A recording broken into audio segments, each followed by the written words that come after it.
Hello दोस्तों, नमस्कार। कैसे हैं आप लोग? और आज जो है हम लोग तीसरा part 1.3 who does what in the organisation यानी कि रोल एंड रिस्पॉन्सिबिलिटी के बारे में बात करेंगे। जनरली देखा क्या गया है कि पुराने सिलेबस में और नए सिलेबस में क्या अंतर है। ज़्यादा कोई अंतर नहीं है, बस थोड़े टर्मिनोलॉजी को अंतर है। जैसे कि उसमें रिस्पॉन्सिबिलिटी लिखा था, यहाँ पे who does what in the organisation, वो दोनों का मतलब सेम ही है।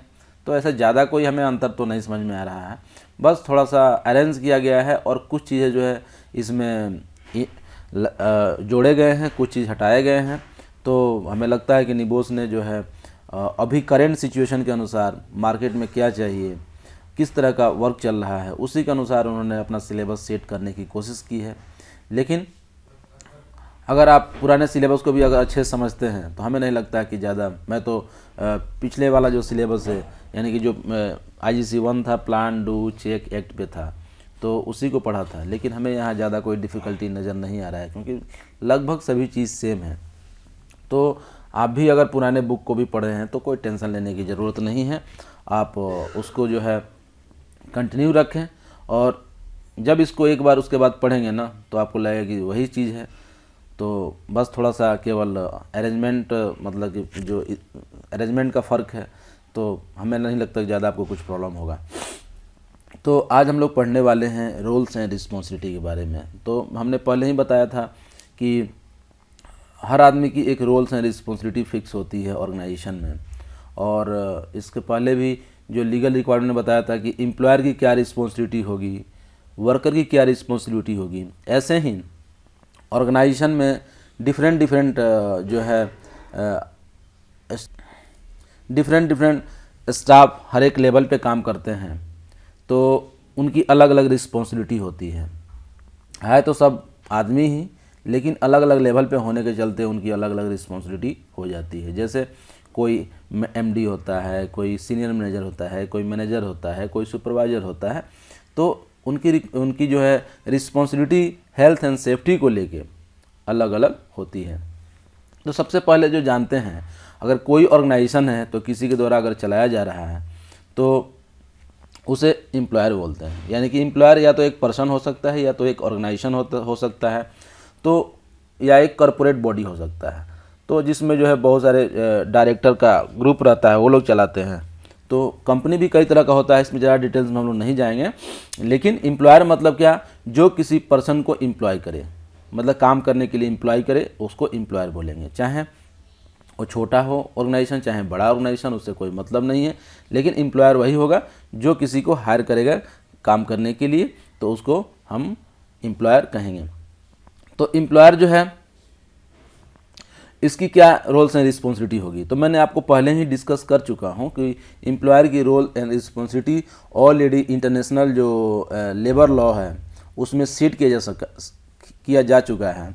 तो जिसमें कि वह अपने वर्कर का हेल्थ एंड सेफ्टी का ख्याल, वर्कर मतलब एम्प्लॉय, हेल्थ एंड सेफ्टी का ख्याल रखेगा, और साथ में कोई अदर वर्कर जो उसके वर्क प्लेस पे हायर किया गया है, कॉन्ट्रेक्चुअल वर्कर हैं, उसकी भी जिम्मेदारी जो है, या किसी अदर एजेंसी से लाया गया है, या कॉजुअल वर्कर है, 1 2 3 के लिए आया है, कोई भी वर्कर, कोई भी आदमी अगर उसके प्रीमाइसेस में काम कर रहा है तो उसकी हेल्थ एंड सेफ्टी की रिस्पॉन्सिबिलिटी उसके ऊपर होगी। ये हो सकता है कि उन्होंने कॉन्ट्रैक्टर को कह दिया कि भाई आपकी जिम्मेदारी, आपकी अपने वर्कर की जिम्मेदारी होगी, यानी कॉन्ट्रैक्टर की जिम्मेदारी होगी कि वो अपने वर्कर का ख्याल रखे। लेकिन अल्टीमेट जो रिस्पॉन्सिबिलिटी होगी वो एम्प्लॉयर की ही होगी, जो उस प्रीमाइसेस का मालिक है उसी की होगी। तो worker who are not their employ and are not working their work place carry out. साथ में जो पास से जो पास हो रहा है कोई आदमी, जैसे कि आसपास के लोग भी है, जो उस फैक्ट्री के आसपास के लोग हैं, उनकी भी जिम्मेदारी जो है उसी की बनती है।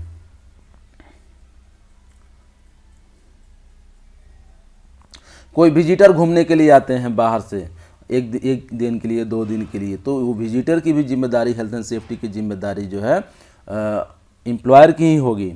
तो मैंने बता दिया एम्प्लॉयर मतलब क्या, जो किसी को एम्प्लॉय करे। तो ये आपको कुछ डिफिनेशन वगैरह जो है ना आपके माइंड में परफेक्ट होने चाहिए, क्योंकि एग्जाम के टाइम में ये क्वेश्चन पूछे जा सकते हैं और ये पूछे जाते हैं, तो आपको क्लियर कंसेप्ट देना है, इसमें कोई कन्फ्यूजन नहीं। कन्फ्यूजन से क्या है, मार्क्स कट जाते हैं। People who must B outside there work place, मैंने बताया कि कोई outside of the work place, आसपास में कोई रह रहा है, कोई पास कर रहा है, तो अगर उसको भी कुछ आपके एक्टिविटी को लेके हो रहा है तो उसकी भी हेल्थ एंड सेफ्टी की जिम्मेदारी आप ही की होगी। So an employer has responsibility for the health and safety everyone who must be affected by what they do for work and whether they are their employ or not. एक simple word में कहा जाए तो सबकी जिम्मेदारी होगी, employer के ऊपर सबकी जिम्मेदारी होगी, चाहे उसके काम से जो कोई भी इफेक्टेड हो रहा है, चाहे उसका एम्प्लॉय हो चाहे उसके आउटसाइड हो। तो ये जो है सबसे टॉप का पर्सन होता है जिसके ऊपर ये सारी जिम्मेदारी होती है। अब इसके अंदर जो है डायरेक्टर, सीनियर मैनेजर ये सब होते हैं, तो आखिर इनकी क्या रिस्पॉन्सिबिलिटी होगी। तो आइए जान लेते हैं कि डायरेक्टर एंड सीनियर मैनेजर्स की क्या रिस्पॉन्सिबिलिटी हो। ये एक ऑर्गेनाइजेशन चार्ट है, ये कंपनी टू कंपनी वेरी कर सकता है, किसी कंपनी का बहुत बड़ा ऑर्गेनाइजेशन चार्ट हो सकता है, किसी का छोटा भी हो सकता है, तो depend upon the how many persons are there, इसके ऊपर भी हो सकता है। तो आइए एक सिंपल सा ऑर्गेनाइजेशन चार्ट समझते हैं। आप कहीं भी काम करेंगे तो एक ऑर्गेनाइजेशन चार्ट तो रहता है, आपके नीचे कौन है, आपके ऊपर कौन है, तो इसी को एक ऑर्गेनाइजेशन चार्ट बोलते हैं। और इसको जो है इस तरह से दिखाते हैं, मतलब कि जो फ्लो ऑफ इंफॉर्मेशन है फ्रॉम टॉप टू बॉटम ऐसे होगा, बॉटम टू टॉप ऐसे होगा। तो ये जो है यानी कि एक मैनेजिंग डायरेक्टर है, मैनेजिंग डायरेक्टर जो है इसके अंदर बहुत सारे डायरेक्टर्स रहते हैं और इसके साथ अंदर बहुत सारे मैनेजर्स रहते हैं, मैनेजर्स के अंदर बहुत सारे सुपरवाइजर्स रहते हैं और सुपरवाइजर्स के अंदर बहुत सारे वर्कर रहते हैं। तो ये क्या है, हायरार्की है जिसमें कोई भी ऑर्गेनाइजेशन कंट्रोल होता है। तो हम इन सभी लोगों का एक एक करके जो है रोल्स एंड रिस्पॉन्सिबिलिटी जानने की कोशिश करेंगे, क्योंकि मैनेजर जो है वर्क में बहुत कम इन्वॉल्व होता है, डायरेक्टर वर्क में कम इन्वॉल्व होता है, लेकिन जो गोल सेट करता है, जो स्ट्रेटेजी सेट करता है, जो रूल्स सेट करते हैं, ये तो टॉप वाले ही करते हैं, पॉलिसी सेट करते हैं, तो उनकी भी कुछ जिम्मेदारी होगी। एक सुपरवाइजर की कुछ जिम्मेदारी होगी, वर्कर का जैसे मैंने बता दिया था ILO ने क्या कहा कि उसकी क्या जिम्मेदारी है, उसकी क्या रिस्पॉन्सिबिलिटी है। तो एक एक करके जानते हैं किसकी क्या रिस्पॉन्सिबिलिटी होगी।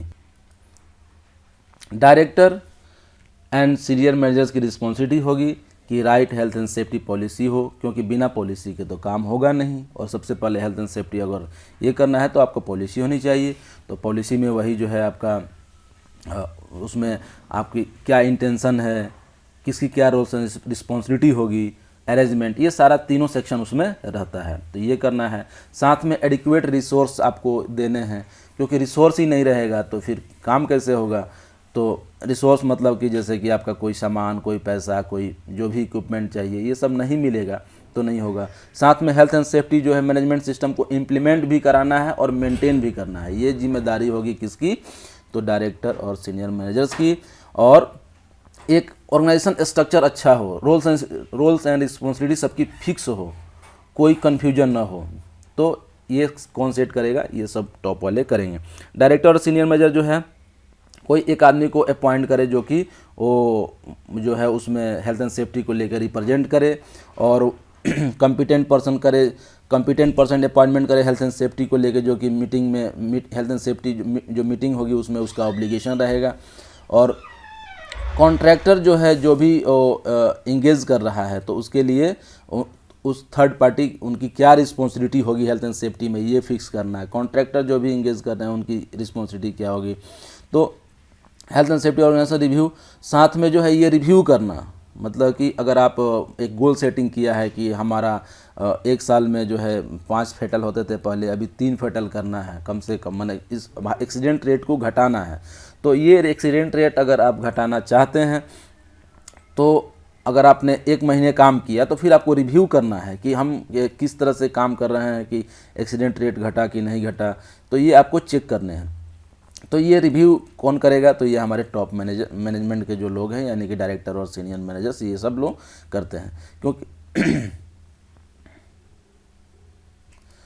अब मिडिल ज़्यादा मैं डिस्कस नहीं कर रहा हूँ, बाकी चीज़ आप पढ़िए, लेकिन मैं की पॉइंट जो है वही डिस्कस कर रहा हूँ जो एग्ज़ाम पॉइंट ऑफ व्यू से भी ज़्यादा इम्पोर्टेंट है। मैं कुछ क्वेश्चंस को लेके और उस पर डिस्कस करूँगा, जिससे आपको पता चल जाएगा कि ये किस तरह का क्वेश्चन आता है। मैं प्रीवियस क्वेश्चन भी जो पुराने सिलेबस के ऊपर हैं जो हमने दिए थे और नए सिलेबस के ऊपर भी जो भी क्वेश्चन है मैं डिस्कस करूँगा, तो आपको समझ में आ जाएगा किस क्वेश्चंस को कैसे लिखने हैं ताकि आप अच्छा स्कोर कर पाएँ। जनरली क्या देखा जाता है, क्या है कि जो टू द पॉइंट कोई नहीं लिख पाता है, लिखता है क्वेश्चन आंसर लिखता है लेकिन वो क्वेश्चन के आसपास घूमता है, जबकि निबोस क्या चाहता है कि एग्जैक्ट जो है आंसर होना चाहिए, यानी कि जो पूछ रहा है उतना ही आपको लिखना है, ना ज़्यादा ना कम, तो तब जाके आप पूरे स्कोर कर पाते हैं। लेकिन अगर आप कम भी लिखते हैं तो नंबर मिलता है, लेकिन अगर 8 नंबर का क्वेश्चन है तो you will get 4 numbers 3 numbers depend upon the how many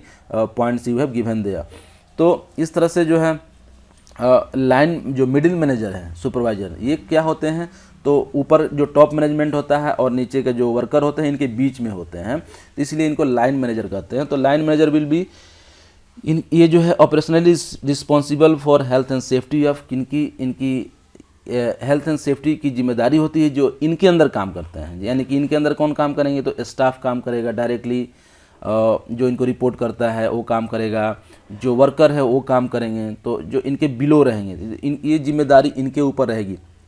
और जो जिस एरिया में ये काम करवा रहे हैं तो वो पूरे एरिया की जिम्मेदारी है, कुछ भी वहाँ पे होता है तो ये मिडिल मैनेजर या सुपरवाइज़र की रिस्पॉन्सिबिलिटी होगी इंश्योर करना कि वहाँ पे सेफ्टी है, और अगर कुछ भी होता है तो इन्हीं को जो है पूछा जाएगा कि why you have done this. तो इस तरह से जो है आपको मिडिल मैनेजर और सुपरवाइज़र की रिस्पॉन्सिबिलिटी मैंने बात की। एक ये बहुत इंपॉर्टेंट है कि the shared responsibility of joint occupier of premises. देखा क्या गया है कि एक ही वर्क प्लेस पे बहुत सारे कॉन्ट्रैक्टर काम करते हैं, बहुत सारे एम्प्लॉयर काम करते हैं एक साथ। तो मैं अगर एक एग्जांपल दूं, सपोज एक आदमी कोई पेंट कर रहा है, अगर एक कॉन्ट्रैक्टर पेंट कर रहा है, पेंट जानते हैं फ्लैमेबल होता है, उसमें थिनर भी होता है, वो भी फ्लैमेबल होता है। दूसरा कोई कॉन्ट्रैक्टर वहीं पे वेल्डिंग कर रहा है, दोनों में कम्युनिकेशन नहीं है, तो क्या होगा, तुरंत दूसरे को प्रॉब्लम हो जाएगा, यानी कि तुरंत आग पकड़ लेगा वहाँ पे। नीचे पेंट कर रहा है, ऊपर वेल्डिंग कर रहा है। तो अगर कोई ऐसा है, अगर शेयर्ड रिस्पॉन्सिबिलिटी, जैसे कि कोई एक जगह पे बहुत सारे लोग काम कर रहे हैं, तो कैसे फिर उसमें हेल्थ एंड सेफ्टी की रिस्पॉन्सिबिलिटी किसकी होगी, तो उसमें जो है ILO का डायरेक्शन है कि भाई अगर आप ऐसे जगहों पे काम करते हैं तो ये दोनों की जिम्मेदारी होगी कि कोऑपरेट करें और साथ में कोऑर्डिनेट करें हेल्थ एंड सेफ्टी को लेके। तो आइए जानते हैं कुछ उसके आर्टिकल जो उसमें दिए गए हैं कि कैसे क्या करना है। तो shared responsibility of joint occupier of premises, मतलब एक ही प्रीमाइसेस में अगर जॉइंट ऑक्यूपायर 2-3 एम्प्लॉयर एक साथ काम कर रहे हैं तो who will be responsible for health and safety at that place. तो उसके लिए जो है ILO जो है आर्टिकल 17 जो कन्वेंशन 155 है उसमें दिया है कि where ever 2 or more undertaking, मैंने 2 से ज़्यादा, और अगर कोई आदमी वहाँ पे काम कर रहा है, आदमी नहीं मतलब एम्प्लॉयर, कोई company, undertaking engaged in activities simultaneously at one work place, they shall collaborate in applying the requirement of the convention. तो उसको ये जो है आपको यहाँ दिया है, इसको बड़ा करके विस्तार समझा के कि मैं सिंपली बता देता हूँ कि अगर 2 से ज़्यादा अगर कहीं पे अंडरटेकिंग काम कर रहा है, कोई ऑर्गेनाइजेशन काम कर रहा है, तो ये दोनों की रिस्पॉन्सिबिलिटी होगी कि वो जो है हेल्थ एंड सेफ्टी को मेंटेन करें और कोऑपरेट और कोऑर्डिनेट करें। तो वही पढ़ लेता हूँ एक बार। Where ever 2 or more undertaking engaged in activities simultaneously at one work place, they should collaborate in applying the provision, एक दूसरे की मदद करना है regarding occupational health and safety and the working environment, साथ में इन्वायरमेंट को भी, without prejudicing to the responsibility of each undertaking, बिना एक दूसरे को ऐसा किए हुए आपको खुद जो है दोनों को मिल के करना है। Undertaking for the health and safety of its employ in appropriate case the competent authority or authority should prescribe general procedure for their collaboration. कोई जो है अथॉरिटी जो है ये कर सकता है कि भाई आपको कुछ भी डिसीजन लेना है, कुछ भी काम करना है, तो एक दूसरे से आपको बात करनी है, बात करके काम करना है। तो ये एक है। तो जैसे कि अगर मैं बात करूं, अगर एक एग्जांपल लेके बात करूं कि जिस मान लीजिए कहीं पे 10 लोग काम कर रहे हैं एक ही बिल्डिंग में, 10 लोग काम कर रहे हैं, तो एक एक दूसरे के लिए खतरा है। अगर मान लीजिए कहीं अगर कुछ कोई आदमी एक के चलते आग लगता है तो सब उससे जो है इफेक्टेड होंगे। तो वहाँ पे क्या करना है, एक जॉइंट जो है उनकी मीटिंग होनी चाहिए, एक जॉइंट अरेंजमेंट होना चाहिए, जॉइंट मॉक ड्रिल होना चाहिए, एक जॉइंट रेगुलर मीटिंग होनी चाहिए। तो इस तरह से क्या है, करने से जो है वहाँ पे क्या है, हेल्थ एंड सेफ्टी मेंटेन हो सकता है। यानी कि एक दूसरे को अपनी वर्क जो है शेयर करना चाहिए कि हम ये काम कर रहे हैं, ये काम कर रहे हैं, इससे चलते आपको ये नुकसान हो सकता है। तो इस तरह से जो है एक तरह से शेयर करना चाहिए अपनी वर्क एक्टिविटी एक दूसरे से, और एक अरेंजमेंट भी होना चाहिए, और कॉमनली जो है हेल्थ एंड सेफ्टी को मेंटेन करना चाहिए। यानी कि जो भी उनके सेफ्टी सुपरवाइजर्स हैं या सेफ्टी इंजीनियर्स हैं वो एक दूसरे से बात करें कि भाई आपके यहाँ क्या एक्टिविटी चल रहा है, आपके यहाँ क्या एक्टिविटी चल रहा है, और दोनों जो है कलेक्टिवली हेल्थ एंड सेफ्टी को मेंटेन करें, मॉक ड्रिल करें। और उनका जो है वेस्ट डिस्पोजल प्रोसीजर वगैरह जो है इस तरह का कुछ कॉमन होना चाहिए। जैसे सिक्योरिटी थ्रेड जो है, कोई फायर प्रोसीजर उनका कॉमन होना चाहिए, इमरजेंसी स्पिल रिस्पॉन्स कॉमन होना चाहिए, साइट रूल कॉमन होना चाहिए, विजिटर्स को लेकर कोई उनका रूल कॉमन होना चाहिए, कॉन्ट्रैक्टर कंट्रोल कैसे, ट्रैफिक मैनेजमेंट, इस तरह का जो भी। ये कोई पर्टिकुलर सिचुएशन के लिए हम नहीं पढ़ रहे हैं, लेकिन एक एग्जांपल दे रहे हैं कि जहाँ भी अगर 2-4 कॉन्ट्रैक्टर एक साथ काम कर रहे हैं तो उनको जो है जॉइंट रिस्पॉन्सिबिलिटी और एक दूसरे की हेल्प करके जो है हेल्थ एंड सेफ्टी वहाँ पे मेंटेन करना है। इसके बाद हम लोग पढ़ेंगे कॉन्ट्रैक्टर मैनेजमेंट के बारे में। वीडियो थोड़ा बड़ा हो जाएगा, इसके लिए मैं इसको नहीं बता रहा हूँ, लेकिन कॉन्ट्रैक्टर जो है, कॉन्ट्रैक्टर को कैसे सिलेक्ट करना है, कॉन्ट्रैक्टर क्या होता है, क्लाइंट क्या होता है, इसके बारे में नेक्स्ट वीडियो में जानेंगे। तो आज हमने जाना कि roles and responsibility of different staffs, मतलब ऑर्गेनाइजेशन चार्ट में बहुत सारे लोग होते हैं, उनके जो है क्या क्या रोल्स एंड रिस्पॉन्सिबिलिटी होगा वो हमने जाना, और ILO का भी रेफरेंस दिया। लेकिन अलग अलग कंट्रियों में जो वहाँ का लोकल लॉ है उसके अनुसार भी रोल्स एंड रिस्पॉन्सिबिलिटी फिक्स की जाती है, या कंपनी का अपना इंटरनल भी जो है आप जब जॉब आपको मिलेगा तो वहाँ भी आपको मिल जाता है कि भाई आपकी ये जॉब डिस्क्रिप्शन होगी, JD शेयर किया जाता है आपके साथ, तो उस समय भी रोल्स एंड रिस्पॉन्सिबिलिटी क्लियर हो जाता है। तो कल मैं देखा कि आप लोगों का बहुत कमेंट आया, काफ़ी अच्छा लगा हमें कि आप लोग जो है, आप लोगों को फ़ायदा पहुंच रहा है, और हमें भी खुशी हुई कि मैं किसी के लिए कुछ काम कर पा रहा हूं। तो आप ऐसे ही कमेंट करते रहिए, कमेंट करेंगे अच्छा लगेगा, हमें भी पता चलेगा कि आप क्या सोचते हैं, और हमें अगर कहीं लगे कि कुछ वीडियो वगैरह में कुछ और इम्प्रूवमेंट की हो सकता है तो श्योरली आप शेयर करें और टच में रहें। मैं सोच रहा हूँ कि अगले संडे को क्या, जो संडे आ रहा है, इसी संडे को लाइव आने के लिए, तो अगर आप लाइव देखना चाहते हैं तो आप बताएं कि क्या संडे सही समय रहेगा क्या। तो मैंने तो लगभग 11 बजे का टाइम दिया है, तो अगर आपको क्या वो समय कंफर्टेबल है क्या, तो मैं सोचा कि अपने सब्सक्राइबर से एक बार लाइव चैटिंग करूं, एक बार उनसे बात करूं, तो ताकि समझ में आए कि उनकी क्या रिक्वायरमेंट है, और उनके रिक्वायरमेंट के अनुसार अगर कोई नेक्स्ट वीडियो आता है तो उनके लिए ज़्यादा बेनिफिशियल है। तो मैं जो है इस बुक का लिंक इसके डिस्क्रिप्शन बॉक्स में शेयर कर रहा हूं, तो अगर आप इसको डाउनलोड कर लेते हैं और आप ऑफलाइन भी पढ़ाई करेंगे, साथ में हो सकता है कि मेरे से यहाँ से बहुत सारा चीज़ छूट जाएगा, तो वो चीज़ भी आप वहाँ पे देख पाएंगे। और अगले वीडियो से मैं कोशिश करूँगा कि हर वीडियो में 2-4 क्वेश्चन शेयर करूँ आपके साथ, और उस क्वेश्चन को आप बनाएंगे, तो और फिर बाद में उस क्वेश्चन का आंसर भी मैं आपके साथ शेयर करने की कोशिश करूँगा। तो आप ऐसे ही लगे रहिए। थैंक यू, धन्यवाद, नमस्कार।